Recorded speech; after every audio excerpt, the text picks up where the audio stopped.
Hey everyone, Dr. Jim from River Valley Chiropractic. Today in our Ask the Doc segment, we're going to talk about inflammation.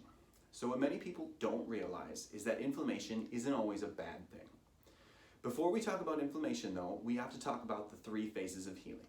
So when you roll an ankle, there are three phases the body has to go through before it is healed. The first phase is inflammation. The second is tissue repair, where we develop a scar. And the third is going to be remodeling, where that scar tissue actually becomes more like the original injured tissue. But as I said, the first phase is inflammation. So we need that inflammation to help trigger the healing process. And this is why we need inflammation. Now, many over-the-counter NSAIDs or non-steroidal anti-inflammatories will actually stop that inflammation. To me, it makes more sense to help us control that inflammation because we don't want the swelling from that inflammation to cut off a blood supply, which brings in the nutrients to heal tissue, or cut off the lymphatic drainage, which we need to remove the damaged tissue.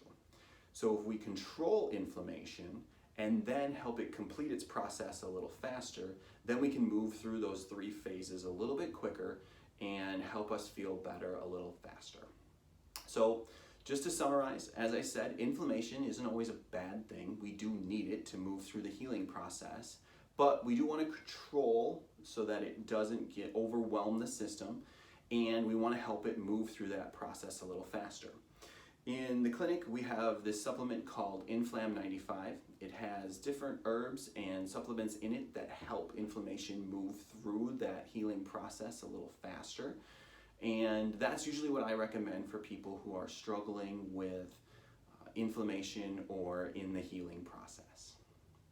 I hope you enjoyed this info. If so, please share it so others can see.